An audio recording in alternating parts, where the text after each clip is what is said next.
Welcome back. One last recipe with apples, and this one I'm super excited about. I think the kids would love to help make these too. We're making apple cider cupcakes with apple cider frosting, and Christine, the happy cookie lady, is going to show us how to make these. These sound wonderful. Wonderful and easy because I start with a mix. I love that. Now, first I want to clear things up. Christine brought along some of her gorgeous fall cutout cookies. This is what Christine is known for. That's why we call her the happy cookie lady, because she makes everybody happy. They're beautiful. I'm not sure, Greg, if you can get a shot of those.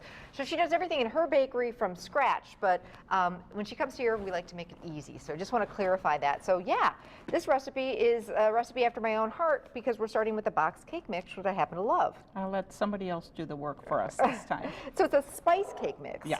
So we're going to take one box of spice cake mix, but don't follow the recipe on the back of the box. You want to follow Christine's recipe to make these. So we're going to kind of change it up a little bit. So one box of spice cake mix, and then for the liquid, we're going to do 1.25 cups of apple cider. So instead of water, we're using apple cider or apple juice.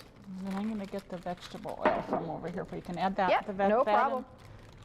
And then we've got 3 eggs. And then we have 1/3 cup of vegetable oil. Okay, we'll just put that in the same measuring cup. Want me to pour it in there? Okay. Oh, whatever. I like to use the same, less dishes to wash. That's how I roll. I'm sure Ann appreciates it. A little more. There you go. A little more? Okay.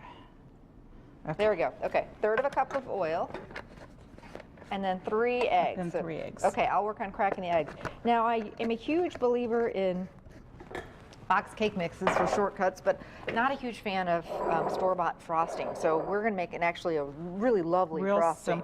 Real simple frosting. What we're going to do is we're going to take 1/4 cup of the apple juice, or apple cider, excuse me. So we're going to continue that apple theme going, and that's the fun part about it. Actually, the frosting has apple cider in it too. And then you got to have apple all the way through. You know? Yeah. So our 3 eggs, and Christine reminded me it's always nice to crack them in the bowl before you throw them in there. That way, if you get any shell, you can fish it out. If you crack them right in here, it's in there. You never know. Yeah. So I'll get that going. And sometimes you get those red ones, some bloody eggs. Those aren't good. Yeah, I don't like those. That's not a fun thing. So I'm going to line my cupcake liner with some fun colored liners. Thought red and green would be pretty for the apple. And then we add the powdered sugar to this. So.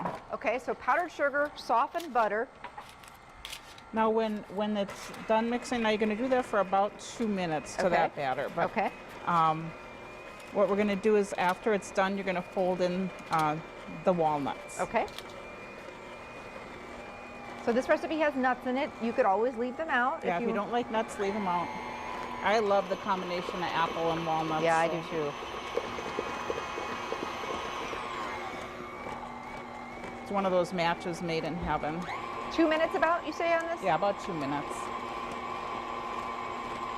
Oven temperature, 325, 350? Yeah, 325, 350, depending on how your oven goes. And then you're just going to bake them till they're done to the touch with a toothpick, like the usual.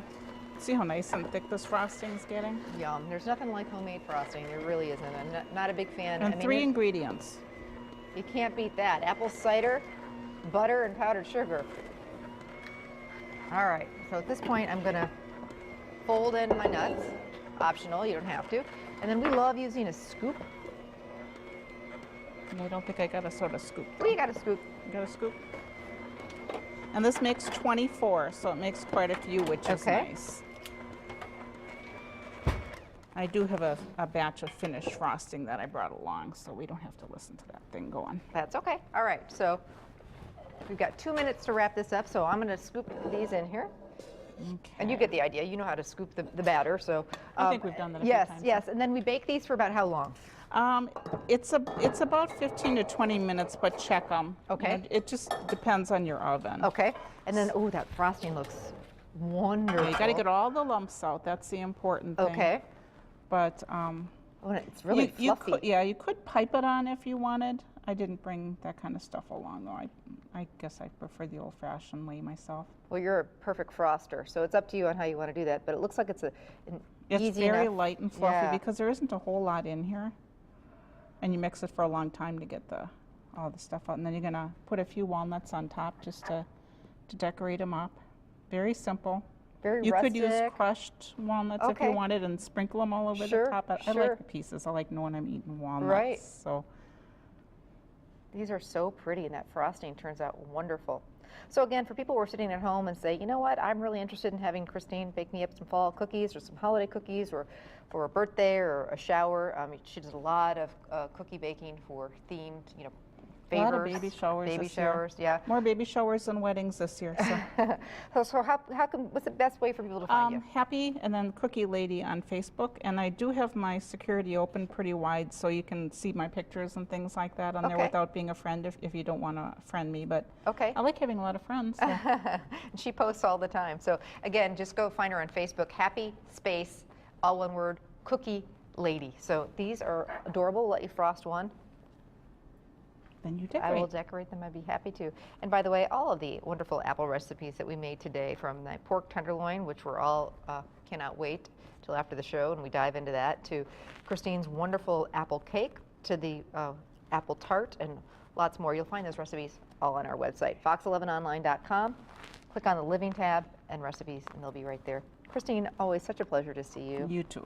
Happy fall. And again, you can get Christine's cookies at the PAC. If there's a big show there, where else, Christine? Bravo in Gavarna in Green Bay and the Scenic Valley Co-op in Center Valley. Wonderful. Thanks so much. Thank you. Thanks for sharing these great recipes. Coming up, we will wrap up this Apple show, so stay with us.